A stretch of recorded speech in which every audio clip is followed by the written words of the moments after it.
I didn't understand how a packet of eggs kept in a store for such a long time could hatch into something living. So I got some sea monkeys so I could hatch them and see for myself.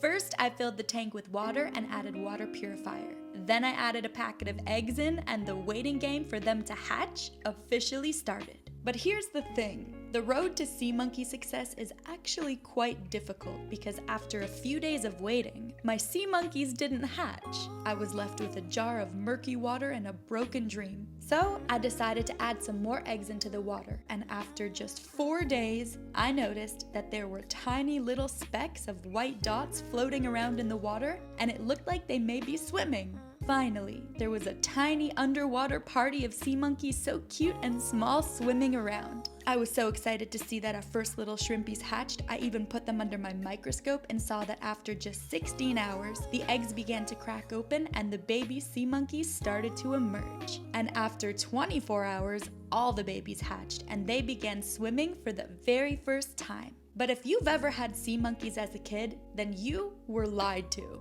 Because here's what they don't tell you. The packet of food that comes with the kit apparently isn't actually food, but it's dye. And that's so you can see the sea monkeys. Otherwise, they would be pretty much invisible. The little sea monkeys are actually just a hybrid breed of brine shrimp created by marketing genius Harold von Braunhut in 1957. They're technically a relative of lobsters, crabs, fairy shrimps, and other crustaceans. But Harold knew people would find it weird to have to put dye in the tank, so he relabeled the dye to food to not harm sales. But then I wondered, well, how do they eat if the food packet is actually dye and not food? Well, in the packet holds a little bit of dried algae that grows when you put it near sunlight, so that is what the little shrimpies eat.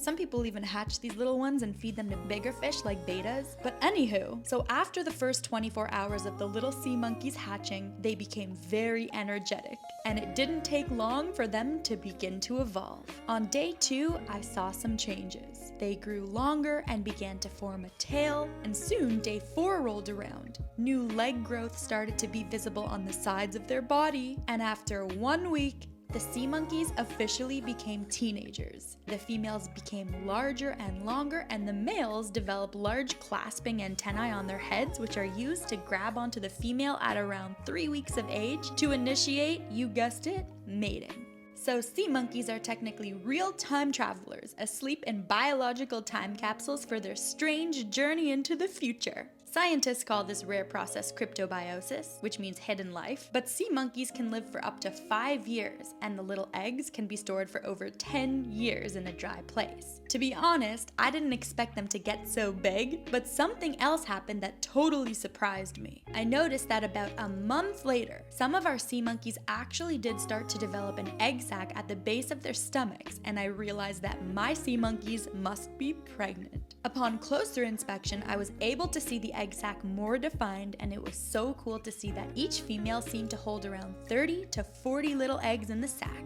This little experiment ended up turning into an entire breeding ground. There were even a couple other sea monkeys that seemed to be stuck together, and that made me believe that one was male and one was female, and I realized that soon we were about to have a lot of babies swimming around in the tank, and we would have to get them a bigger tank. I knew I needed to hype up their home. So I made my way over to the store and got a 10-gallon tank. And while I was there, I really tried to resist it, but I couldn't. I ended up leaving with 7 neo shrimps to fill the 10-gallon tank and become the brothers and sisters of the sea monkeys. So me getting a new tank for my 5 pregnant sea monkeys turned into me somehow leaving with 7 shrimps. At first, I thought this whole thing would be easy. Put the shrimps in a tank, they'll cohabitate with the sea monkeys, no problem, and everything will be totally fine. Wrong. Confused? Okay, well, allow me to explain. As soon as I added the sea monkeys into the tank, the next morning, they were all gone, and I realized that the shrimps must have had a nice lunch. And I was sad because I had spent a month hatching the sea monkeys, even got them pregnant, and then killed them. Well, look, I still went with it and purchased more brine shrimps from the store to hatch into more sea monkeys in a separate tank, but also thought that now we have to take care of these shrimps. At first, I didn't even buy a 10-liter tank. I bought a 3-liter tank and tried to make a Wallstad tank with no filter, adding live plants as I went, which did work and created a self-sustaining ecosystem where plants, bacteria, and microorganisms work together to maintain water quality and support a healthy aquatic environment.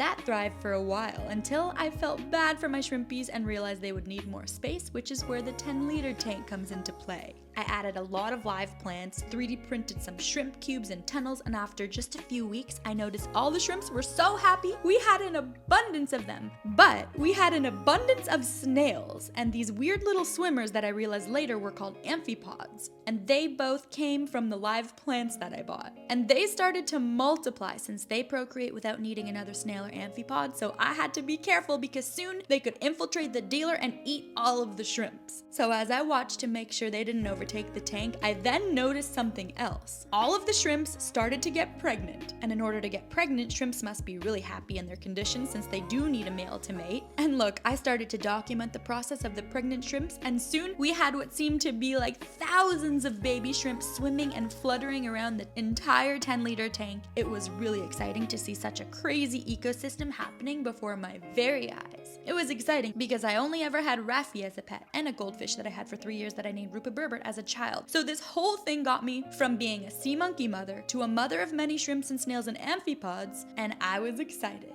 I did add some brine shrimp into a new tank, and I'm gonna watch their growth again to see if we can get them pregnant once more. And I'm really hoping that I can keep these things alive for 10 years or more. So I guess you're stuck with me for the next 100 million years.